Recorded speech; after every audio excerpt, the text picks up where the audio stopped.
Assalamualaikum warahmatullahi wabarakatuh. Waalaikumsalam warahmatullahi wabarakatuh.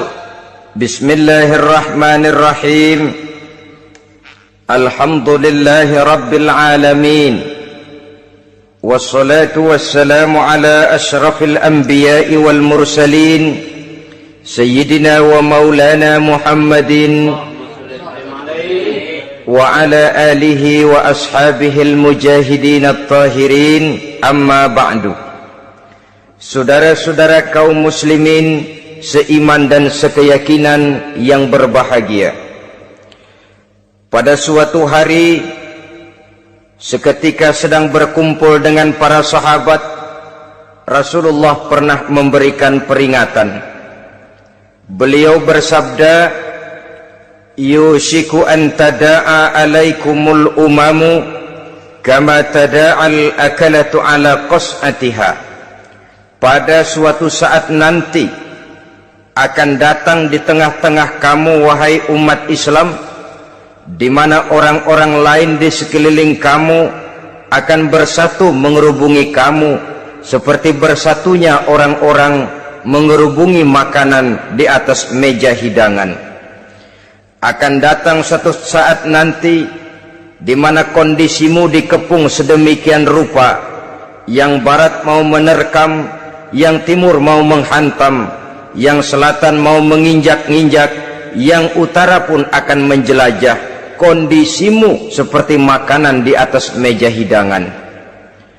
Sebagian sahabat merasa heran dan terkejut, lalu mereka bertanya, amin qillati nahnu yawma izin ya Rasulullah? Apakah jumlah kami pada waktu itu sedikit ya Rasul? Kami sampai dikepung sedemikian rupa? Beliau menjawab, bal antum yawma izin katsir. Sama sekali tidak. Kamu tidak sedikit pada saat itu. Bahkan jumlahmu sangat banyak. Kamu adalah mayoritas. Walakinnakum ghusa'un ka ghusa'is sail. Tetapi keadaanmu saat itu persis seperti buih di lautan. Banyak tetapi centang perenang.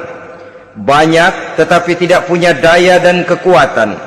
Banyak tapi dipermainkan gelombang lautan, dihempaskan ke tepian pantai tanpa punya makna dan arti.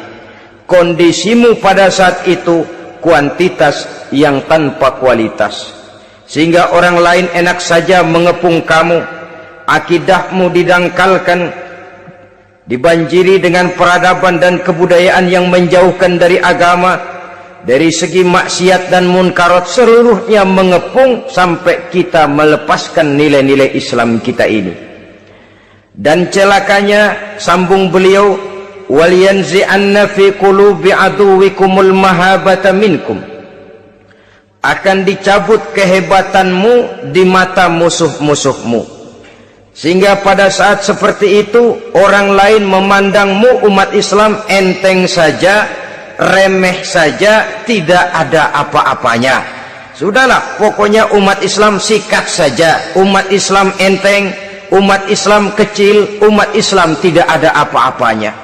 Alangkah ironinya, alangkah menyedihkannya, memilukan dan sekaligus memalukan. Umat yang mayoritas ini dipermainkan oleh yang minoritas. Umat yang jumlahnya terbesar, terbanyak, bahkan konon menurut catatan sampai 90%, tapi dipermainkan oleh mereka kelompok-kelompok kecil ini. Waliyakzifanna fi qulubikumul wahn. Pada saat itu di hatimu dicampakkanlah penyakit wahan. Sahabat kemudian bertanya, wa mal wahnu ya Rasulullah? Apakah penyakit wahan itu ya Rasul? Beliau menjawab, hubbud dunya wa karahiyatul maut. Penyakit wahan itu tidak lain hubbud dunya wa karahiyatul maut. Terlalu cinta kepada dunia dan terlalu takut kepada mati. Materialistis dan takut resiko. Dua penyakit inilah yang menyebabkan walaupun umat ini mayoritas, tapi dipermainkan oleh yang minoritas. Walaupun dia golongan terbesar, tapi nasibnya seperti makanan di atas meja makan. Dari segala macam penjuru mau menghantam dia. Saudara-saudara kaum muslimin yang berbahagia, ini merupakan analisa sosial bahwa pada suatu saat nanti akan terjadi di tengah-tengah umat di mana kita dihantam dan diserbu dari segala macam penjuru. Akidah didangkalkan, peradaban dan kebudayaan dirusak, makanan dan minuman diracuni, pakaian ditelanjangi dan lain sebagainya, sampai kita melepaskan nilai Islam yang kita cintai ini. Kondisi sosial ini satu saat akan datang kepada kita. Demikian analisa dan peringatan dari Rasulullah sallallahu alaihi wasallam. Marilah sekarang kita melihat, adalah benar bahwa di zaman sekarang kita insya Allah tidak akan mengalami perang Badar sehebat yang pernah dialami oleh Rasul dan para sahabatnya. Tetapi sesungguhnya perang yang kita hadapi di zaman sekarang ini tidak kalah hebatnya dengan perang Badar, tidak kurang dahsyatnya dengan perang Uhud, tidak kurang ngerinya dari perang Khandaq. Hanya saja yang kita hadapi sekarang ini bukan ujung pedang, bukan ujung tombak, bukan ujung panah. Yang kita hadapi sekarang ini adalah perang akidah, perang ideologi, perang mempertahankan keyakinan. Yang kalau kita kalah sekarang, kita memang masih beragama, tetapi anak kita, cucu kita, generasi yang akan hidup 5, 10, 20, 30 tahun yang akan datang, wallahu a'lam bissawab. Islam, saudara-saudaraku, tidak mungkin hilang dari dunia, tetapi tidak mustahil Islam gulung tikar dari desa kita, tidak mustahil Islam gulung tikar dari kampung dan kota kita, jikalau kita tidak menjaganya, jikalau kita tidak memeliharanya, bahkan jikalau kita tidak mewariskannya kepada anak-anak kita, generasi yang akan datang. Marilah kita mengingat sejenak bagaimana Islam di Spanyol yang pernah jaya, pernah mewarnai daratan Eropa, dan yang sekarang hanya sekedar tinggal ceritanya saja. Ini pernah diperingatkan oleh Rasul dalam satu hadis, sayati ala ummati zamanun la yabqal Islam illa ismun wala minal Quran illa rasmun. Akan datang satu masa di tengah umatku di mana pada masa itu Islam ada tapi hanya tinggal sekedar namanya saja, dan Quran pun ada tapi cuma sekedar tinggal tulisannya saja. Apabila kita tidak mewariskan ini kepada generasi yang akan datang, maka serbuan-serbuan dari berbagai macam penjuru dari hari ke hari semakin kita rasakan kehebatannya. Tidak mustahil sejarah Spanyol akan terjadi di desa kita, akan terjadi di kampung kita, akan terjadi di kota kita. Orang Spanyol kalau mereka cerita kepada anaknya, mereka akan cerita, "Nak, di sini dulu ada masjid." "Kapan, Pak?" Dulu bener dah. Banyak orang Islam kalau hari Jumat pada sembahyang, "Kapan itu, Pak?" Dulu sekali. Sekarang cuma sekedar tinggal ceritanya saja. Bukankah sesuatu yang sangat tidak mustahil apabila kita tidak menjaga dan mewariskan Islam ini kepada generasi yang akan datang, maka serbuan-serbuan akan membawakan hasil yang diinginkan oleh para penyerbu itu tadi. Kita sudah menjadi umat yang mayoritas, tetapi umat yang mayoritas ini menurut Rasul dikepung sedemikian rupa, akidahnya didangkalkan, peradaban dan kebudayaannya ditekan sedemikian rupa, kehidupan sosialnya dibuat individualis, kemudian dari segi pergaulan, pakaian, makanan, minuman dan sebagainya diracuni, sampai dia tidak lagi berpegang teguh kepada agamanya. Dan dikala itu hilang kehebatan umat ini di mata musuh-musuhnya. Orang lain memandang kita ringan saja, enteng saja, satu umat yang sudah kehilangan wibawa. Padahal konon kabarnya kita mayoritas, tapi enak saja dikutak-kutik orang lain. Dan dikala itu di hati kita merajalela penyakit wahan. Penyakit wahan itu apa? Pertama, hubbud dunia, terlalu cinta kepada dunia. Terlalu cinta kepada dunia yang menyebabkan kita lupa akan tanggung jawab dan kewajiban, lupa meneruskan dan mewariskan Islam kepada generasi yang akan datang. Kita berlomba hanya untuk mengejar dunia dan seluruh isinya, baik dia bernama material, baik dia bernama seksual, baik dia bernama pangkat, jabatan dan kedudukan. Berlomba-lomba kita di dalamnya sampai tercampaklah penyakit hubbud dunia di dalam hati ini. Berurat dan berakar dunia itu, sulit dan berat kita berpisah daripadanya. Akibatnya kemauan untuk berbuat demi dan atas nama agama sangat sulit terwujud di dalam kehidupan ini. Yang kedua, karahiyatul maut, terlalu takut kepada mati. Baik mati ajal, mati dalam artian yang sebenarnya, baik mati usahanya, baik mati karirnya, baik mati pangkat dan jabatannya. Sehingga dengan demikian akibatnya jatuhlah kita menjadi umat yang kehilangan wibawa di mata orang lain. Saudara-saudara kaum muslimin rahimakumullah, saya katakan tadi, perang yang kita hadapi di zaman sekarang adalah perang akidah. Perang menghadapi peradaban dan kebudayaan yang menghancurkan moral daripada anak-anak kita.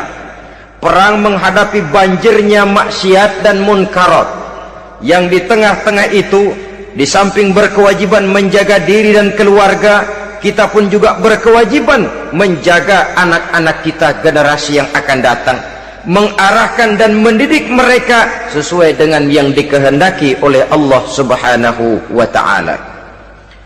Oleh sebab itu, pada pertemuan kali ini yang akan saya bicarakan ialah bagaimana idealnya seorang muslim lebih dahulu memberikan pendidikan kepada anak-anaknya. Di tengah satu situasi dan kondisi di mana serbuan datang silih berganti melanda dan menghantam umat Islam, kemana anak-anak kita ini harus kita arahkan? Karena kita orang tua mempunyai tanggung jawab. Anak adalah amanah, menyia-nyiakan amanah adalah dosa, dan dosa itu merupakan satu dosa yang besar. Bahkan orang tua bisa saja masuk neraka kalau tidak bertanggung jawab tentang anak-anaknya. Satu riwayat menjelaskan, ada orang soleh, ngajinya cukup, sholatnya cukup, puasanya cukup, zakatnya cukup, di mana ada majelis taklim hadir, baca Quran hobi, fitnah orang tidak pernah. Di akhirat setelah disidang dia ternyata lebih banyak kebaikannya daripada kejahatannya, maka dia pun diperintahkan dan dipersilahkan masuk ke dalam surga. Giliran anaknya disidang, biang okem nih anak. Ditanya, siapa Tuhanmu? Tidak tahu. Siapa nabimu? Ente nyaho. Apa kitabmu? Ora gelem. Kamu pernah sholat? Tidak. Zakat? Tidak. Puasa? Tidak. Judi? Hobi. Zina? Tiap malam. Mabuk? Berat. Wah, brengsek kamu. Kebaikan tidak ada barang sedikit pun, sementara kesalahan dan dosa berlipat ganda. Kamu neraka. Anak ini protes. Benar, saya tidak kenal siapa Tuhan saya. Saya tidak tahu siapa Nabi saya. Saya tidak tahu kitab suci dan kiblat saya. Saya tidak sholat, tidak zakat, tidak puasa. Tiap malam saya judi, saya zina, saya mabuk. Tapi saya kerjakan semua itu karena saya tidak tahu dan orang tua saya tidak pernah memberitahu saya. Dia enak-enakan hadir di majelis taklim, saya nyekek botol, didiemin saja. Dia enak-enakan baca Quran, saya zina, didiamkan saja. Saya bukan tidak mau, orang tua saya sama sekali tidak pernah mendidik saya, dia mau benar sendiri. Maka kalau sekarang saya harus masuk ke dalam neraka, saya menuntut agar orang tua saya ikut sama-sama bergabung dengan saya ke dalam neraka. Gara-gara dia tuh saya jadi begini. Orang tuamu yang mana? Tuh, yang barusan mau ke surga. Ini orang tua yang sudah mau berangkat ke surga dipanggil. Sebentar dulu, Mas. Ini benar anak kamu? Iya, Pak. Waktu di dunia kamu tidak pernah ajarin dia ngaji? Sampai dia tidak kenal Tuhannya, tidak kenal nabinya, tidak kenal kiblat dan kitab sucinya? Iya, Pak. Dia tidak sholat, kamu diamkan saja. Dia tidak puasa, tidak zakat, kamu bersikap masa bodoh. Bahkan dia judi, dia zina, dia mabuk, kamu pun berdiam diri saja. Iya, Pak. Tahukah kamu bahwa anak ini adalah amanah? Menyia-nyiakan amanah artinya khianat, dan khianat adalah dosa yang sangat besar. Kamu tidak bertanggung jawab, maka kamu, anakmu gabung ke dalam neraka. Saudara-saudara kaum muslimin rahimakumullah, itu sebabnya Allah pesan benar-benar, ya ayyuhalladzina amanu qu anfusakum wa ahlikum nara. Hai orang-orang yang beriman, jaga dirimu dan keluargamu, istri, anak, orang-orang yang menjadi tanggung jawab dan kewajiban kita, jaga dan pelihara mereka dari api neraka. Saudara-saudara kaum muslimin, lalu kalau kita orang-orang tua yang hidup di zaman sekarang ini sudah sering beristighfar, mengurut dada, melihat situasi, membaca peta keadaan, konon tantangan yang akan dihadapi oleh anak-anak kita 15, 20, 25 tahun yang akan datang jauh lebih berat dari apa yang kita hadapi sekarang ini. Maka adalah wajar jika kita sebagai orang tua yang cinta kepada agama, cinta kepada anak-anak kita, berpikir untuk mewariskan nilai-nilai yang luhur ini kepada anak-anak kita generasi yang akan datang. Bagaimana pada mulanya kita harus mendidik mereka? Mari kita telusuri apa yang dicontohkan oleh Al-Quranul Karim. Orang-orang tua bijaksana yang diceritakan dalam Al-Quran, kalau sudah berpikir tentang anak-anaknya generasi yang akan datang, pendidikan pertama yang diberikan kepada anaknya ternyata adalah persoalan akidah. Nabi Ibrahim, pertanyaan yang paling merisaukan beliau buat anak cucunya ialah, ma ta'buduna min ba'di. Saudara bisa lihat surah Al-Baqarah ayat 133. Anak-anakku, kalau pada satu saat nanti aku, ayahmu ini sudah tidak ada lagi, meninggalkan kamu semua, meninggalkan kehidupan dunia ini, ma ta'buduna min ba'di, apa yang akan kamu sembah nak kalau ayah sudah tidak ada lagi? Jikalau ayahmu sekarang masih rajin ke masjid, melakukan rukuk dan sujud, i'tikaf dan membaca Quran, kalau satu saat ayahmu meninggalkan dunia ini, masihkah engkau mau ke dalam masjid? Masihkah engkau rukuk dan sujud? Masihkah engkau i'tikaf? Ma ta'buduna min ba'di, apa yang akan kamu sembah kalau aku ayahmu tidak ada lagi nak? Ditanamkan bukan hanya keyakinan bertauhid, sekaligus juga menyembah kepada Allah yang kita yakinkan dengan tauhid itu tadi. Bukankah berbeda dengan kita kebanyakan orang tua sekarang? Kita tidak pernah berpikir ma ta'buduna min ba'di, kalau bapak tidak ada kamu nyembah apa nak? Kita orang tua sekarang pagi-pagi malah berpikir ma ta'kuluna min ba'di, kalau bapak enggak ada kamu nanti makan apa nak? Bukan nyembah apa yang kita pertanyakan, bukan nyembah apa yang kita khawatirkan, makan apa nak? Maka yang dicari lalu sekolah-sekolah yang bonafit, yang tidak peduli apakah itu merusak imannya, mematikan akidahnya, menghancurkan keyakinannya. Yang penting ada jaminan hari depan bisa dapat lapangan kerja.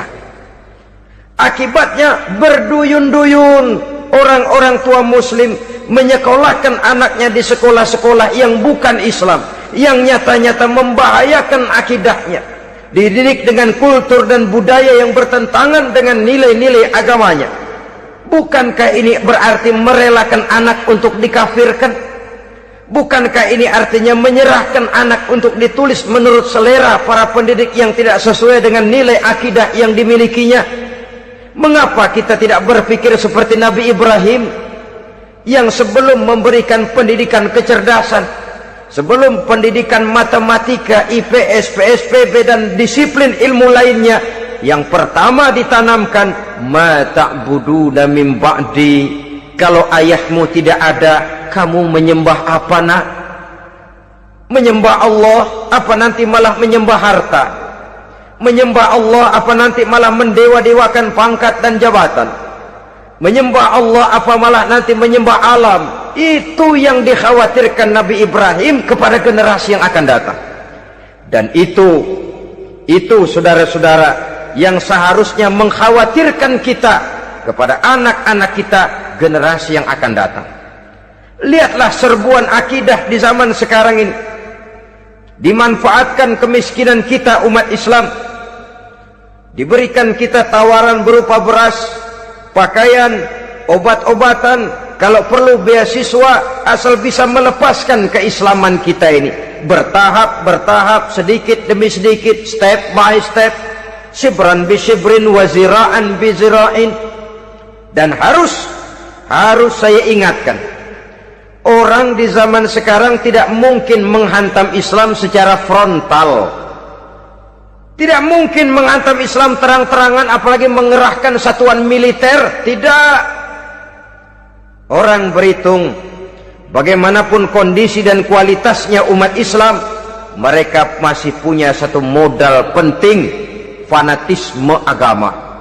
Kalau ini disulut, api jihad segera berkobar, dan hanya maut yang bisa menghentikan orang yang dibakar dengan semangat jihad. Orang tahu itu.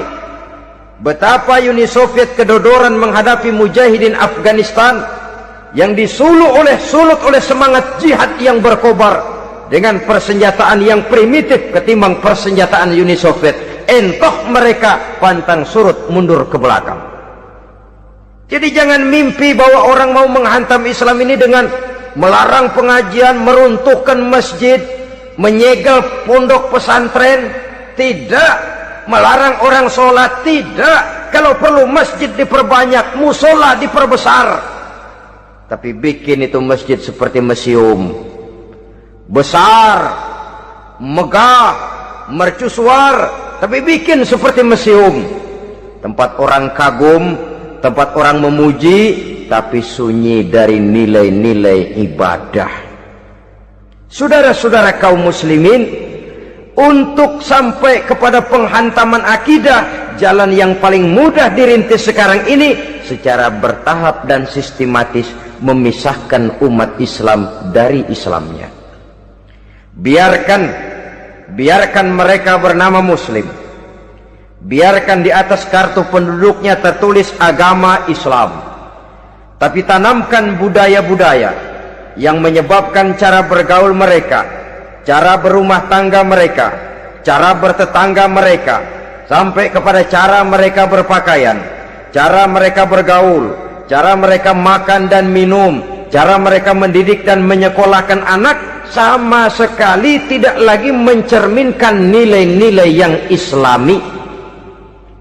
Itu sudah satu usaha yang paling praktis, memisahkan umat Islam dengan Islamnya. Kalau sadarlah kita ke arah ini usaha orang di zaman sekarang, maka yang harus pertama kita tanamkan kepada anak-anak kita, didik mereka dengan jiwa tauhid yang mengkristal di dalam batinnya, meresap sampai ke tulang sumsumnya, yang tidak akan sampai pun nyawa berpisah dari badannya, akidah itu tidak akan berpisah dari hatinya. Bahkan dia sanggup dengan tegar berkata, lebih baik saya melarat karena mempertahankan iman daripada hidup mewah dengan menjual akidah. Satu khittah, satu garis kehidupan yang perlu kita wariskan kepada anak-anak kita, generasi yang akan datang. Dahulu ada satu tradisi, saudara-saudara. Kalau anak gadis kita dilamar orang lalu bertanya, anakmu mau ngelamar gadis saya, apa sudah khatam Quran berapa kali? Apa sudah bisa baca kitab macam-macam dan lain sebagainya? Sehingga lahirlah satu kebanggaan. Apapun motifnya, tapi pertanyaan semacam ini zaman sekarang sudah langka. Paling-paling yang ditanya kalau anaknya dilamar orang, anakmu kerja di mana? Gajinya sebulan berapa? Kendaraannya bebek apa soal? Apa-apa?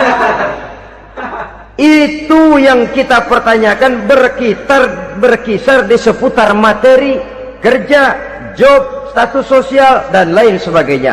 Perkara bisa baca Quran atau tidak, nomor 18. Perkara sembahyangnya rajin apa tidak, nomor 36. Saudara hadirin, akibatnya terjadi pergeseran nilai. Maka mendidik anak menurut tuntunan Quran adalah seperti yang diberikan contoh oleh Luqmanul Hakim, yang diceritakan dalam surah Luqman mulai ayat 11 dan selanjutnya. Apa pendidikan pertama yang harus kita berikan kepada anak? Pertama, ya bunayya la tusyrik billah.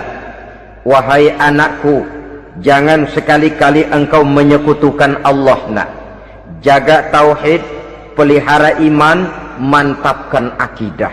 Ini dasar yang pertama. Belum lagi anak mengenal berbagai macam disiplin ilmu, yang pertama ditanamkan tauhid. Ini yang mendasari kehidupan. Ini yang akan mewarnai dan menjadi warna dari kepribadian seseorang. Sentuhan jiwa tauhid di dalam diri si anak. Belum lagi sempat dia kenal yang lain. Yang pertama yang kita tanamkan, kita wariskan, kita berikan, la tusyrik billah. Jangan sekali-kali menyekutukan Allah. Nah, kalau ini sudah tertanam, ini sudah merupakan satu fondasi yang kuat. Selebihnya nanti tinggal melihat bakat si anak, kemana dia harus dididik ini. Yang terpenting nilai iman lebih dahulu tanamkan.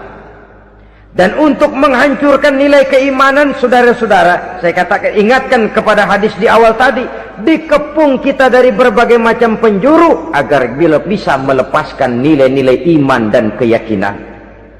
Proses pendangkalan akidah, ditanamkan keraguan kepada agama, ditanamkan rasa malu beragama, sholat malu, baca Quran malu, berangkat ke masjid malu, pakai jilbab malu.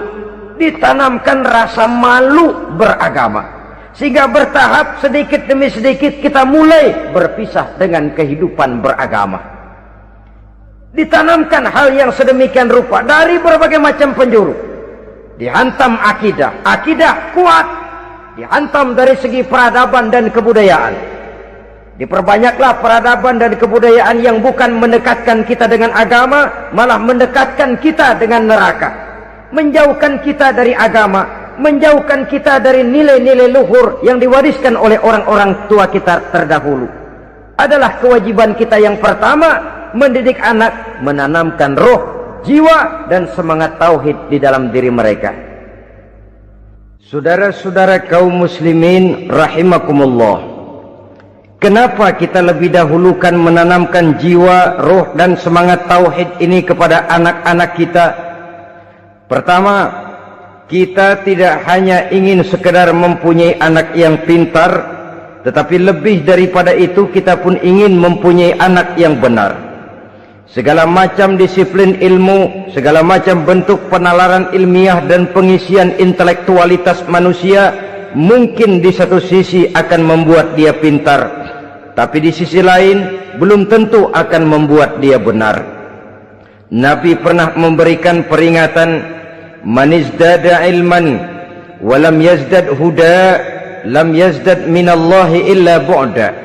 Orang yang hanya bertambah ilmu pengetahuannya tapi tidak bertambah hidayah dari Allah, tidak makin mantap keimanannya, maka seluruh nilai-nilai ilmunya hanya akan menjauhkan dia dari Allah Subhanahu wa ta'ala. Dan adalah lebih merupakan azab daripada nikmat kalau kita diberikan ilmu pengetahuan yang hanya akan menyebabkan kita semakin jauh dari Allah Subhanahu wa ta'ala. Yang kedua, sesungguhnya roh, jiwa dan semangat tauhid yang melekat dalam diri anak pada puncaknya akan melahirkan satu disiplin murni yang tumbuh dari dalam dirinya sendiri, di mana si anak dalam kehidupannya merasakan dimanapun dia berada, kemanapun dia pergi, ia selalu merasakan kehadiran Allah dekat dalam hidupnya. Ia sadar sesadar-sadarnya bahwa tidak ada satu perbuatan yang bagaimanapun kecilnya yang bisa disembunyikan dari kekuasaan Allah Subhanahu wa ta'ala. Yang ketiga, dengan penanaman roh, jiwa dan semangat iman ini, maka diharapkan anak-anak nanti pada pertumbuhannya sanggup mengendalikan hawa nafsunya. Dengan kata lain, bahwa penanaman jiwa tauhid, penanaman roh dan semangat keimanan ini merupakan kondisi dasar yang harus dilakukan sebelum yang lain-lainnya. Kemudian pendidikan kedua yang diberikan oleh Al-Quran melalui contoh dan model dengan Luqmanul Hakim ini, setelah menanamkan tauhid, ditanamkanlah kepada si anak ini rasa hormat kepada orang tuanya. Wa wassaynal insana biwalidayhi, dan kami wasiatkan kepada manusia untuk berbakti kepada ibu bapaknya. Hamalathu ummuhu wahnan ala wahnin, karena ibunya telah mengandungnya dengan kepayahan di atas kepayahan, maksudnya dengan kepayahan dan kelelahan yang berlipat ganda. Sehingga ketika Rasul ditanyakan orang, "Ya Rasul, siapa yang paling harus saya taati di dunia ini?" Beliau menjawab, "Ibumu." Kemudian, "Siapa lagi ya Rasul?" "Ibumu." Setelah itu, "Siapa lagi ya Rasul?" "Ibumu." Dan kemudian, "Siapa ya Rasul?" "Bapakmu." Ibu, ibu, ibu, bapak. Bahkan al-jannatu tahta aqdamil ummahat, surga berada di bawah telapak kaki ibu. Bagaimana menanamkan rasa hormat kepada orang tua di hati anak? Tentu yang pertama, bagaimana orang tua bisa memberikan keteladanan. Marilah kita sebagai orang-orang tua ini menyadari bahwa sebelum anak kenal sekolah dasar, sebelum anak kenal TK, ibtidaiyah, sanawiyah sampai kepada perguruan tingginya, yang pertama dia kenal adalah lingkungan rumah tangganya, gurunya adalah ibu bapaknya. Di sini berlakulah apa yang dinamakan keteladanan. Keteladanan jauh lebih berhasil daripada sekedar teori-teori yang muluk. Keteladanan jauh lebih berhasil daripada berbagai macam indoktrinasi dan penataran. Kurangnya keteladanan akan menyebabkan anak mencari pola. Apabila kita orang tua ini tidak bisa memberikan keteladanan yang baik kepada anak-anak kita, maka pada suatu saat anak-anak akan menganggap enteng dan kehilangan wibawa kita sebagai orang tua di mata mereka. Dikala itu akan sangat sulit kita membentuk kepribadian mereka. Bukankah di zaman sekarang ini kita banyak mengalami krisis wibawa, krisis figur? Ada yang karena rapotnya merah melulu, gurunya dikeroyokin. Pak guru pulang sekolah dicegat. Bahkan nyaris ada orang tua pernah dibunuh oleh anaknya sendiri, dan lain sebagainya. Kasus-kasus yang sebenarnya tidak perlu terjadi, karena memang bukan saja bertentangan dengan nilai budaya kita sebagai bangsa, tapi juga bertentangan dengan ajaran agama kita sendiri. Krisis wibawa, krisis figur, yang juga akibatnya harus kita sadari banyak faktor yang membentuk kepribadian anak. Pergaulannya, yang dibacanya, yang ditontonnya, yang disaksikannya di dalam kehidupan. Benar kita menyekolahkan mereka, tapi berapa jam mereka di sekolah? 6 jam, 7 jam paling lama. Sedangkan mereka hidup 1 hari 1 malam 24 jam. Kalau cuma 7 jam di sekolah, ini berarti lebih banyak dia di luar sekolah. Dan di luar sekolah itu artinya ya rumah tangganya, ya temannya, ya lingkungan di mana dia tinggal, yang seluruhnya sangat besar pengaruhnya dalam ikut membentuk kepribadian anak-anak kita. Saya katakan tadi, di samping kita menghadapi perang akidah, kita pun berhadapan di dalam perang menghadapi peradaban dan kebudayaan yang bukan saja menjauhkan kita dari agama, tetapi sanggup menghancurkan moral daripada anak-anak kita. Secara pribadi, saudara-saudara, saya iri, saya kagum misalnya dengan kemajuan yang diperoleh oleh negara tetangga kita, Jepang misalnya. Padahal tahun 45 ia pun hancur lebur oleh meledaknya atom di Hiroshima dan Nagasaki. Tapi bagai satu tenaga raksasa kemudian Jepang bangkit menjadi satu negara superpower di Asia. Bahkan gurunya saja Amerika sekarang ini kewalahan menghadapi perang dagang dengan Jepang ini. Dan yang menarik, Jepang bisa maju dan modern dengan tetap menjadi Jepang, tanpa harus kehilangan identitasnya sebagai satu bangsa, tanpa harus kehilangan kepribadiannya sebagai satu bangsa. Sebagai negara yang sedang berkembang, kita sering latah. Kita ingin meniru Barat, tapi bukan teknologinya, westernisasinya yang kita tiru. Bukan isinya, kulitnya yang kita ambil. Akibatnya apa? Modernnya belum, orangnya sudah Barat. Bergaulnya sudah cara Barat, berumah tangganya sudah cara Barat, berpakaiannya sudah cara Barat, mendidik anaknya sudah cara Barat. Di mana ketemu orang tua cukup hello daddy. Kulitnya kita ambil, sementara isinya kita campakkan. Ironi dan menyedihkan. Padahal kita sesungguhnya bisa maju dan modern, bisa mengejar segala ketinggalan dan keterbelakangan kita dengan tetap menjaga nilai-nilai luhur budaya kita sebagai satu bangsa, mengambil isinya, dan kalau memang tidak perlu lalu mencampakkan kulitnya.